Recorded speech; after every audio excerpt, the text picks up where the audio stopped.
grind, screaming no days off. I'm like, oh, no days off. I'm like, oh, no days off. Hard work pays off. I've been on my grind, screaming no days off. Oh, no days off. I'm like, oh, no days off. Wake up in the morning on some let's get it. Relentless with the hustle, I'm the best with it. Creeping on the come up like a bone dog. Street runner, about to have the game sewn up. God made boss. Dreaming about the day I get the house paid off. What's up, everybody? My name is Justin Ortiz. I'm here with Matt Druin, the owner of Oak Grove Development. He's been doing real estate for the past 14 years. Tell us a little bit about yourself.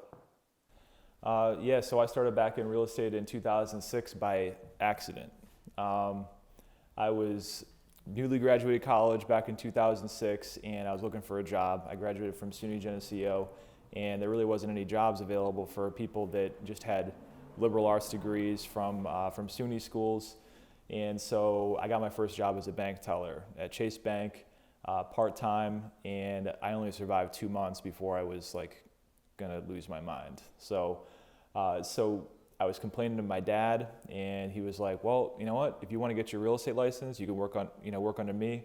I'm not going to give you any type of free lunch or anything like that. I'm just going to show you how to do the business. Don't expect me to give you business or anything like that.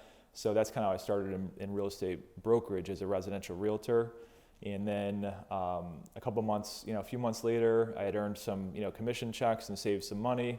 So I was living with my dad at that time, and he was like, hey, you can't live with me forever, plus how can you be so credible to advise somebody on the biggest purchase of their life if you haven't done it yourself? So he gave me a deadline to move out of the house to either get an apartment with my friends or to buy my own place. Nice. So I bought my first place. It was a 4-unit building. I occupied one of the units. I closed in the middle of the month, and 2 weeks went by, and magically I had like $1,800 of rent in my mailbox. And I was like, I realized how hard I had to work in order to earn $1,800 in commission as a realtor. Right. So that's really when I got bit by the bug in terms of learning about passive income. Awesome. So for those of you guys watching this video right now, the purpose of this video is we want to walk you through the steps. Matt is actually going to walk me through the steps of becoming a developer, because that's the journey I'm taking right now. But also, I want to help you guys understand what it takes to be a developer for yourself. So we'll be talking about real estate development, and he'll be giving you tips, the tricks, the tools of the trade. So let's get right into it. I'm a beginner. Where do I start this process? What is the first thing you would suggest that I do at this moment? I think the first thing that people should really ask themselves is, and question you should ask yourself is, what's your why, right? Why do you want to own real estate? A lot of people start with, oh, I just want to have a few $100 extra a month and extra cash, to buy a car or whatever. That few $100 a month in extra income is really going to get old when you're managing a property, dealing with tenants and that sort of thing. So you really have to find yourself in why do you want to start this? What vision do you have for yourself? With me, my why was, like I said, I started it by accident, which is not a good place for anybody to start.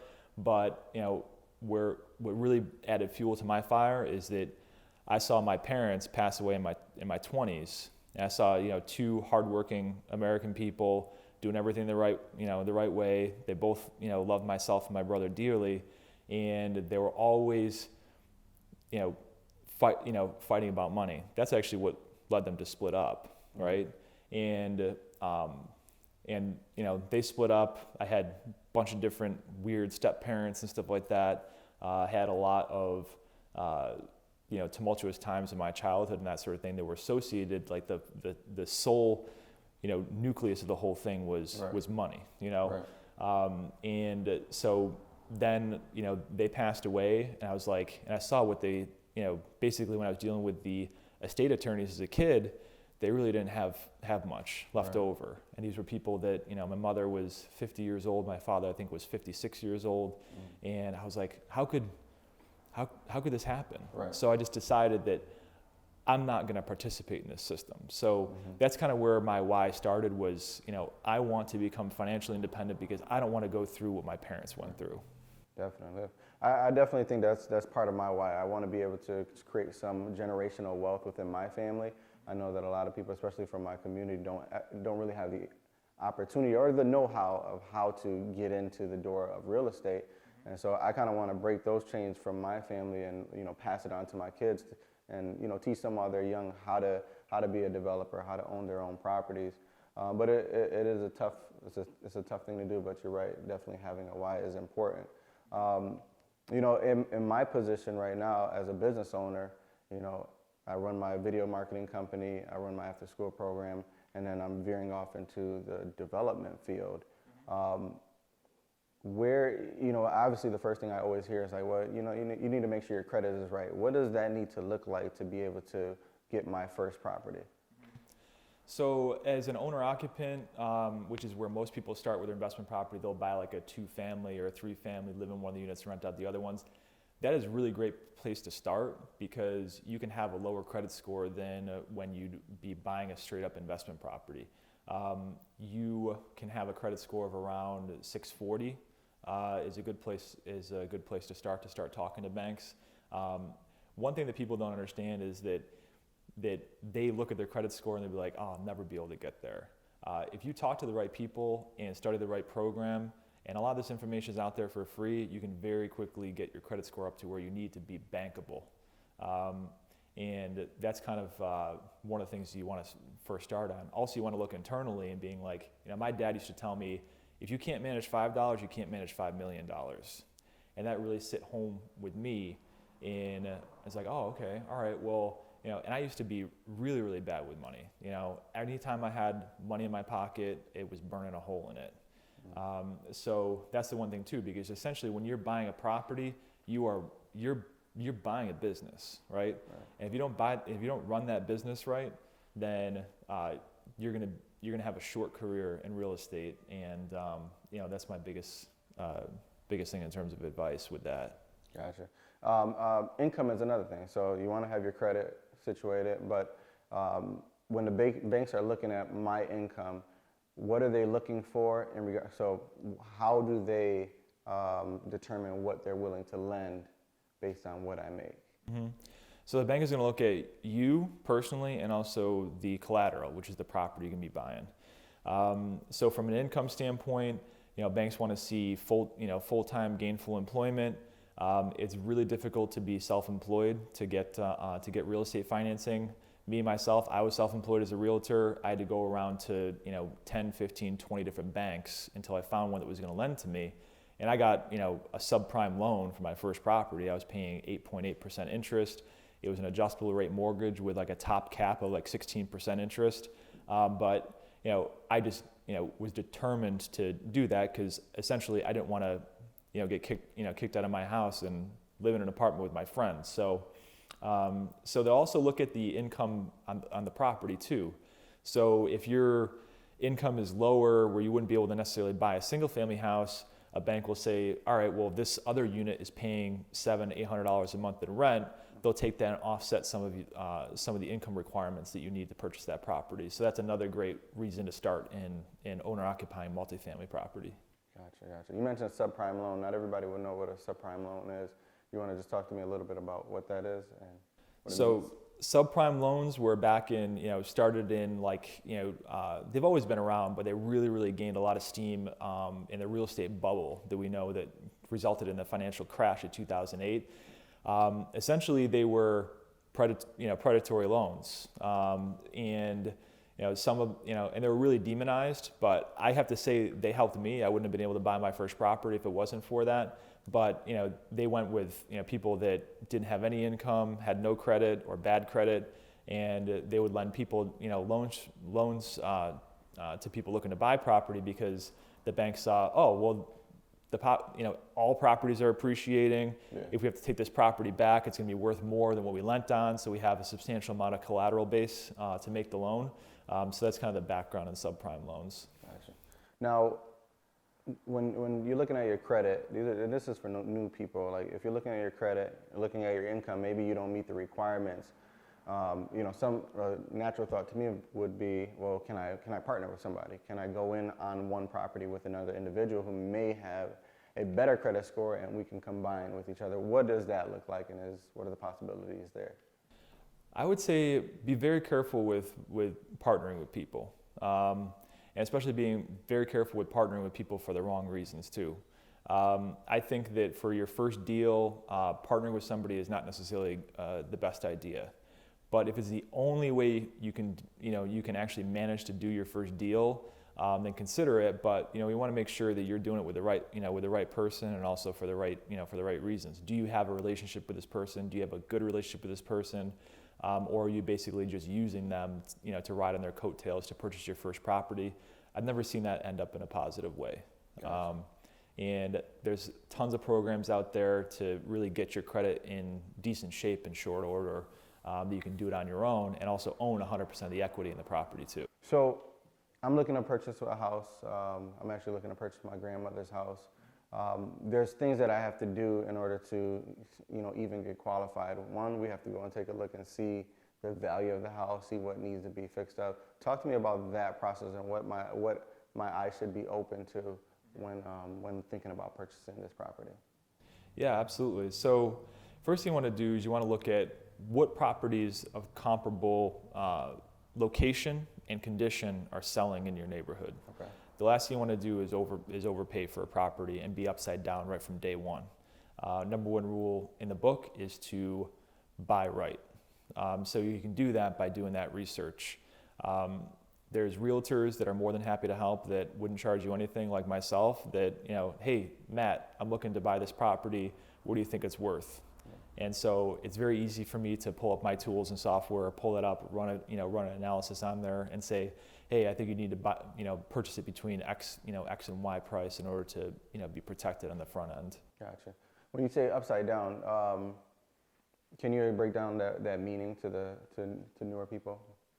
So when you're upside down is when you're buying a property for more than it's worth. So when you're upside down, you're really, the purpose of real estate, one of the purposes is not just cash flow, but equity, right? You want to buy a property that either maintains or appreciates in value over your life of ownership. If you overpay for a property, you're basically like taking a step back from, on day one. The point of the thing is, point of the whole game is to take a step forward. I see too many people that are buying, let's say, family members' houses, and they think they're getting a good deal because it's from a family member, and they're really not doing their due diligence in the front end to understand, is this actually a good deal? Gotcha. You mentioned equity. What exactly is equity, and what do you want to be looking for percentage-wise in equity when you're purchasing a house? So what equity is that it is what the property is worth in the market versus what your proposed loan amount is on the property. A bank always wants to see a lower loan amount than what the property is worth. So a lot of banks will look at, there's this term called loan-to-value ratio. So a lot of banks loan at 95% loan-to-value. So if you're buying a $100,000 house, they want to, they're only going to put a $95,000 loan on the property. The other trick to the whole thing is that if you're buying a $100,000 house for $50,000, the bank is going to still want you to have skin in the game, so they want you to put money down. Right. The way around that, I know a lot of investors. They started out with basically buying real estate with no money down.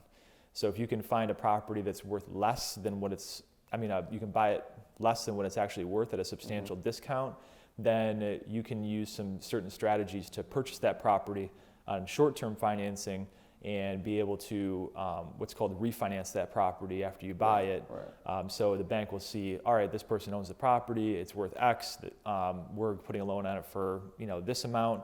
They have a substantial amount of equity in terms of protection to manage their risk. Right. So that's another angle too. Okay.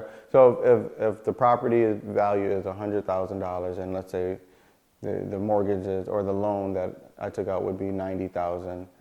The $10,000 would be the equity within that specific property, right? Yes, that's correct. And then that determines what the down payment might be. What are banks looking for? If I'm going to purchase this property, I got to start thinking in my mind how much money I need to save up and how much money I need to have ready in order to take out that loan. How does the bank justify that? So the bank is going to want to see not only money down, but they're also going to see cash reserves too. So just because you have the amount of money to put down on the property plus the closing costs, there's always closing costs associated with buying property. Those go to attorney's fees, your county clerk's fees, your city fees, and stuff like that. Generally in terms of a number, there's a program called FHA where you can put 3.5% down on a property. Conventional loans require you to do 5% down. Okay. There are some loans out there through NACA, which is a nonprofit lender, stands for the Neighborhood Assistance Corporation of America. They require you to do 100% financing or no money down on a property.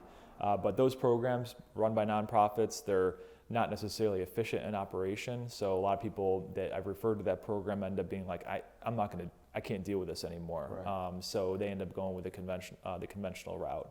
But I always encourage people for their first deal, learn the habits associated with saving money, right? Building up your cash. Like I said, you're buying a business, you're a business too, right? So you basically have money coming in and money coming out, right? So you want to learn the habits of saving money and that sort of thing. So I think that it's always best that even though you can buy a property with no money down, you want to learn the habits associated with building your cash base. Definitely.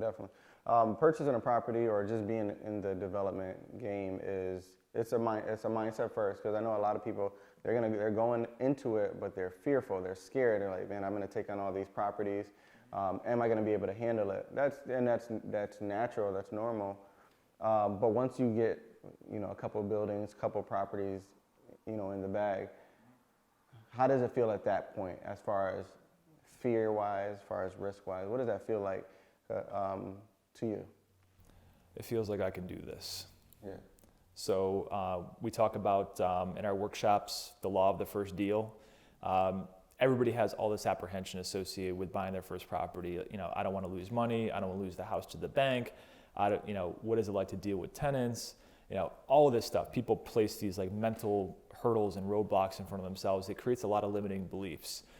Once you do your first deal, whatever that is, then it solidifies your confidence in being able to repeat that over and over again. Some people, they're just happy buying single-family rental houses and just building that portfolio over time as they save money for down payments, stuff like that.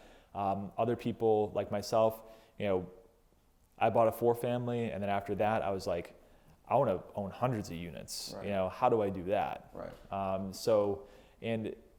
There's more than one way to skin a cat. Like you can tailor your plan for yourself, but definitely, the thing is that don't get the cart before the horse. Focus on what do I need to do to buy my first deal. Gotcha. I listened to Robert Kiyosaki, and one thing that he says is, like purchasing a home, like the world has told us that it's an asset, but it really is a liability, especially if you're living in it. What are your thoughts on that? What do you think about him saying that? From an investing standpoint, my home, my personal home that my wife and daughter live in, my house has never wrote me a check before, okay? So it's not technically an investment. But on the flip side, with Rochester, New York, it can actually be substantially cheaper to buy a home rather than renting. So when you look at yourself as that business, right, that if I'm paying $900 a month in rent, but I can own a home for $600 a month, then that difference in terms of $300 a month, I mean, that to me can be an investment in of itself, because you're lowering your cash outflow. But yeah, I still have to agree with Robert Kiyosaki that it should not be misclassified as an investment. Investments cash flow. Investments pay you money. Yeah. I hear a lot of people talk about like the game Monopoly, right? And even Robert Kiyosaki, he mentions the game Monopoly, that it is the same way. I wouldn't know because I'm not that far into the game, but from what I know of Monopoly, you're buying one property, then you can move up, and now you can buy a commercial space. Talk to me about your process and how you've gotten to that part of the game where you can possibly get to the hotel level. You know what I mean? Yeah, I'd love to own a hotel someday. So the process is, I call it the snowball, right? So one thing is that you can build your portfolio over time, and if you are reinvesting that cash flow back into your business, back into buying new properties, not taking that cash flow out for your own personal expenses, then that's like where you can like actually build an empire. Gotcha. That doesn't pay you $300 a month, but can pay you 10, 20, 30, 40, $100,000 a month. Yeah. And the only way that I've been able to actually create that is through being disciplined, not taking the cash flow out, not mortgaging my properties to the hilt, and also buying valuable real estate. One thing that my dad told me is that son, if you're going to get in business, make sure you provide a product or service that people want, not that people need. And that goes for housing as well. So, and what I mean by that is that a lot of people, they see like cheap property, the stuff that's like in the early on in the monopoly little ring there. They see, oh man, I could buy this property for $40, right? Right. That's really not the right way to build a foundation for your real estate empire. What you want to do is you want to buy properties in locations people want to live, right? Because those people have disposable income. Right. Those people, in the properties that I own, they don't have problems paying rent. They don't have problems with rent increases or anything like that. And that's all due to the location and also the quality of the property too. You want to make sure that you got really well above average property for the neighborhoods you're investing in. So that's kind of my input on that. Excellent. All right, so if you could just continue on with like the location aspect of things. I mean, I've heard it with business, with real estate, location, and that is the truth. So go ahead and talk to me a little bit more about that. So location, you want to do a lot of research into where you want to invest. I find that I have created a lot of value and created a lot of wealth for myself by knowing my locations like the back of my hand. So even before you buy a property, going around walking those neighborhoods, right? Do I feel good here, right? Is a neighborhood that I'm living in, every single property in the neighborhood is owned by slumlords, right? There's trash blowing around the property. There's, boarded up houses and stuff like that. Those properties are going to be cheap. And I see a lot of people going to this like, how could this possibly go wrong? I'm buying a property for $20,000, right? The problem is that those properties, one, they never appreciate over time. Two, you're going to have problems because you have people that just want a roof over their head. They're not living where they want to live, right? So that's really, really important. And you don't have to spend any money whatsoever to research location. And this could be far in advance of when you buy your first deal.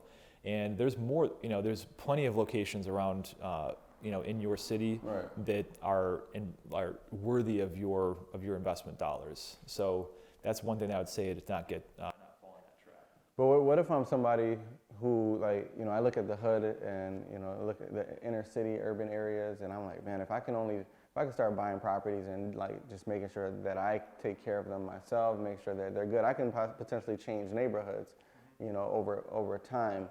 What do you think about that? What are your suggestions on that? I have a lot of people that start out that way. A lot of my investor friends started off with, buying like $20,000, $30,000 properties that, were not so nice locations.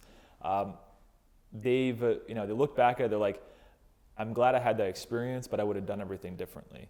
There's that whole thing. I was like, all right, well, I'm gonna buy these junk properties, and then I'm gonna kind of graduate into, better properties and that sort of thing. One thing that from financial standpoint, in terms of collecting rent, is that's one risk. Okay. The other thing is that in terms of just when you're first starting out, you're going to be managing your properties yourself.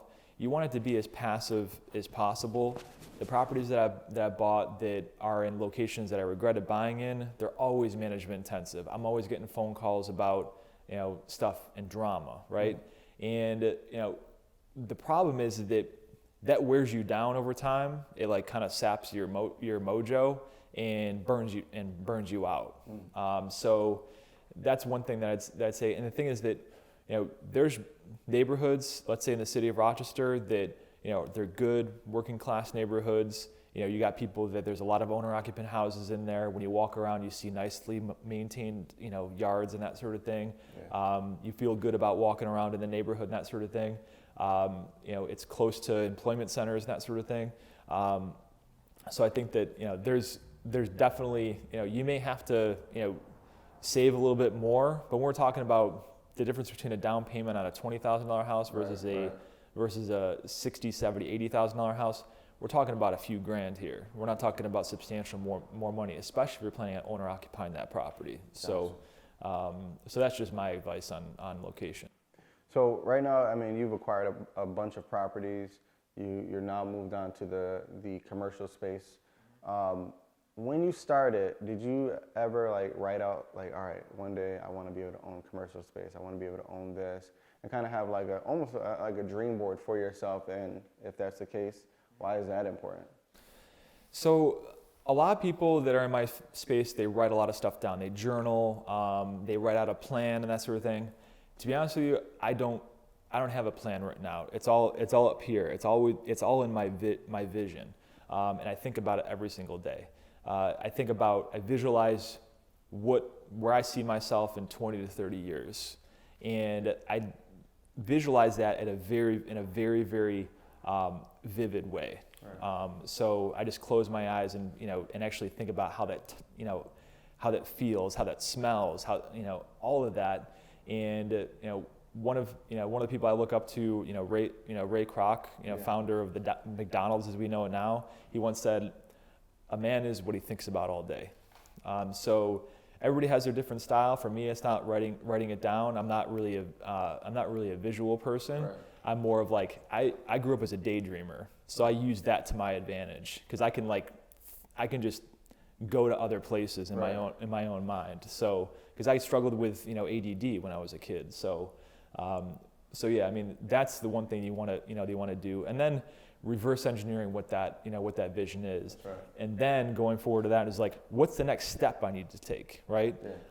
What's my next move, and then just be obsessed with that, with that move. Right. Like I need to buy this property this year. I need to take this action every single day to move myself closer to that goal, whether it's looking at properties online, driving through neighborhoods, networking with people, going to real estate investment association groups and stuff like that, associating yourself with like-minded people that have already done what you want to do. Yeah. Everybody, in my field, we believe the rising tide raises all ships. So you'd be surprised if you ask people for advice, they're more than willing to give it to you, more than you actually even want. Right, so I've been to events where they'll talk your ear off, like right. And wanting to help you realize what you want to do. Gotcha. Now, what would you say would be the top 10 things that a new person, a new developer would want to have in the front of their mind in regards to, all right, I know I need a bank, I know I need a loan, I need to get the property assessed. I need to assess the property. So just things in that realm. Oh God, 10. All right, it doesn't have to be 10. That's the number I came up with. And what would be some of your top ones? Top ones would be after everything we just talked about in terms of location, what your why is, and that sort of thing. Is also number one thing I ask myself every day is who's got my money, right? So. I think about that from a tenant aspect, right? Which prospective tenants have my money, right? Which lenders have my money? All that stuff, because I don't work with the same banks that I used to work with. Right. I used to work with different banks like Chase and Bank of America and that sort of thing. And then I started moving on and building relationships with banks that were going to provide money to finance the deals that I wanted to do. Okay. So that's one thing, is who's got my money. The location, who's got my money. Mm-hmm. Okay, go ahead. All right, and then also the power of relationships. you have to, if you want to get outside of what you've been in your entire life and what your family's been in your entire life, you got to get outside of your bubble. So, networking with people that are doing that is incredibly important. One, they're going to give you advice that is completely invaluable. They've made all the mistakes, right? They're like, this is what the minefield looks like. Don't step there. You may end up stepping on that mine. They don't know what they're talking about and that sort of thing. Secondly, just from an affirmation standpoint, when you're talking about it, being around people that are doing it, it starts to build your belief and confidence in yourself. If you're hanging around with people that say, "Oh, you're crazy," or like, "Are you just going to lose money?" and that sort of thing, and kind of reinforcing that negative self-talk that we're sort of prone to doing, that's going to be, that's going to create a lot of problems for you in terms of growing. So getting around the right people. So, all right. So a lot of people are watching this video right now. If they wanted to reach out or they wanted to get some more tips and tools from you, how would they be able to do that? Or even take a look at some of the properties that you own, in the area. So how would they reach out to you? So I'm pretty omnipresent on social media, on Facebook and Instagram. So I'm searchable on Facebook at Matthew Druin, Drouin. My handle on Instagram is Matt M. Druin. You can find me there. I'm also on LinkedIn.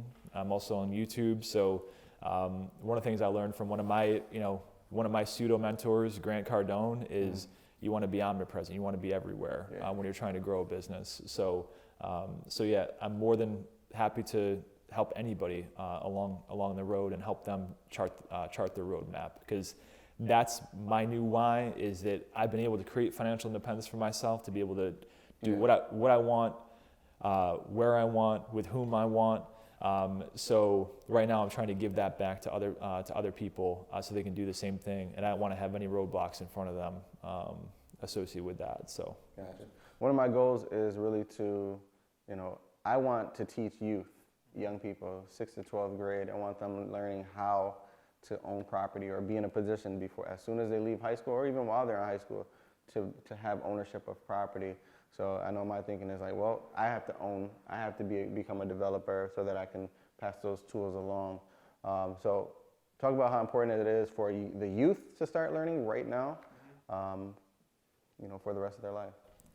Yeah, so for the youth, that's incredibly important, is seeing, there's things that, people that are in my field know and take for granted that would blow kids' minds, right? So I think that getting them exposed to those concepts, those ideas about wealth creation, about generational wealth, is incredibly important. I think that, a lot of things, just in the theme of limiting beliefs, like, investing in real estate seems like a rich people thing, right? You don't have to be rich to invest in real estate. You have to be well disciplined. You have to be, prepared and educated, and have the right people around you. But you can do it yourself. And for the young people to be able to see that there's people that are just like them doing what they want to do, I think is, that's what solidifies faith, right? So yeah, and then also in that regards too, is just like having faith and trusting the process too. There's gonna be times where you're making offers on properties, you're getting denied by banks, you're gonna be onslaught of negative stuff happening to you. You have to have the faith in yourself that you can do this. Definitely. All right, so next time, our next video is gonna be on going in deeper into owning property. So you want to talk about a little bit about what to expect on our next episode? So I think that one of the things is getting prepared first in terms of like a credit and income standpoint is kind of half the battle. The next one from there is actually finding an opportunity and how to spot it in more detail. We touched on a little bit with location, but we can also see, all right, how to analyze a property, right? How to make sure it's a good deal from a cash flow and appreciation standpoint. So I think finding it, and also what the process is associated with closing on a property and owning your first property is kind of the next step from there. So I think that would be an important thing to tackle. Awesome. Well, there you have it. I'd like to say thank you to Matt Druin for taking time to just give us all these tips and all this knowledge on becoming a developer. There is more to come, so definitely check us out online. Go to generationoutreach.us or follow us online on Instagram at Generation Outreach. Thank you.